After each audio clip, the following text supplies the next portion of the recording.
সর্বপ্রথম আমরা যখন হুগলিতে প্রথম যাই, একটি বাউন্ডারির ভিতরে আমরা উঠান মিটিং করি।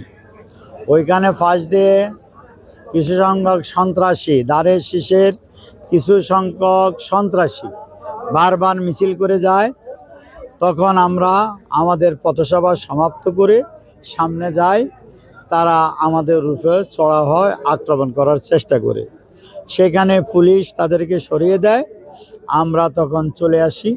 তারপরে আবার যখন ষোলদানা আসি, এইখানে আমাদের গাড়ির বহরের সম্মুখে তারা অ্যাটাক করে এবং আমাদেরকে বিক্ষিপ্তভাবে ইট নিক্ষেপ করা শুরু করে এবং কিছু সংখ্যক লোককে মারধরও করে। তখন পুলিশ এসেছে, কিন্তু ডিবি এসেছে। তারা পুলিশকেও মানে না, ডিবিকেও মানে না। পক্ষান্তরে আর্মি আসার পর তারা যেইখানে আমাদেরকে পথরোধ করেছে সেইখানে তারা দাঁড়িয়েছিল। কিন্তু আর্মি যদি তাদেরকে থাবাদেরে দুই একজন ধরতো, তাহলে পুনরায় এই খাজুরিয়া বাজারে এই ঘটনা ঘটতো না। ওইখানে যখন দেখলো প্রশাসন কোনো ব্যবস্থা নেয় নাই, তবে প্রশাসন বলেছে তারা আইনগত ব্যবস্থা নিবে। এটা হইলো বাকি। নগদ যদি নিত তাহলে আবার খাজুরিয়া বাজারে আমাদের মেয়র সাহেব আসছে, ওইখানে গ্যাঞ্জাম শুনে খাজুরিয়া বাজারে মেয়রকে ধরে তার গাড়ি মোবাইল এবং প্যানেল মেয়র জাকিরকে মার করে তার মোবাইল নিয়ে যায়। এখন আর্মি এসেছে, আমাদের থেকে লোক এসেছে। আসার পরে প্রশাসন কিন্তু তারা শৃঙ্খলা রক্ষার জন্য বাড়ি রক্ষা করবে, এটা আমি বুঝি। কিন্তু 16 দানা যদি তারা এই ধরনের ব্যবস্থা নিত, দাঁড়িয়েছে রাস্তা সরে নাই, তাহলে এই ধরনের ব্যবস্থা ওইখানে আমরা নিতে দেখি নাই।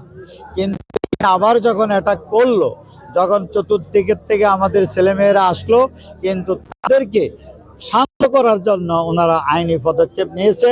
এখন আমার অনুরোধ আপনাদের মাধ্যমে, যারা যারা এই সন্ত্রাসী কাজ করেছে, কালু এবং সুজন আকন, সোহেল রানা, খোরশেদ, মোস্তফা চৌধুরী, তারা আগে বিকৃত। যারা বিএনপি অতীতে করে নাই, বিএনপির দায়িত্ব আমার কাছে ছিল, এবং যারা ওই সময় বিএনপি করে নাই, হারুনের মদত পুষ্ট বিএনপি করছে বিক্ষিপ্তভাবে, ওরাই আজ দলবদ্ধভাবে আমাদের উপরে আঘাত করেছে।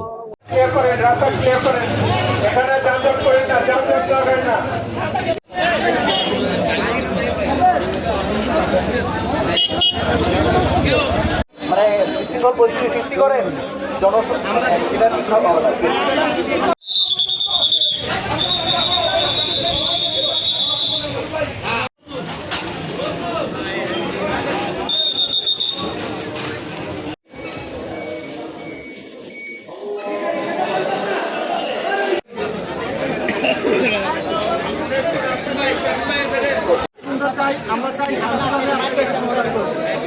আমরা শান্তিপূর্ণভাবে সমাধান করার জন্য এখানে আছি, আমাদের ইউনো আছে। আমি সেটাই বলতেছি, আমরা চাচ্ছি শান্তিপূর্ণভাবে আপনি আমাদের এটা সমাধান করে দেন।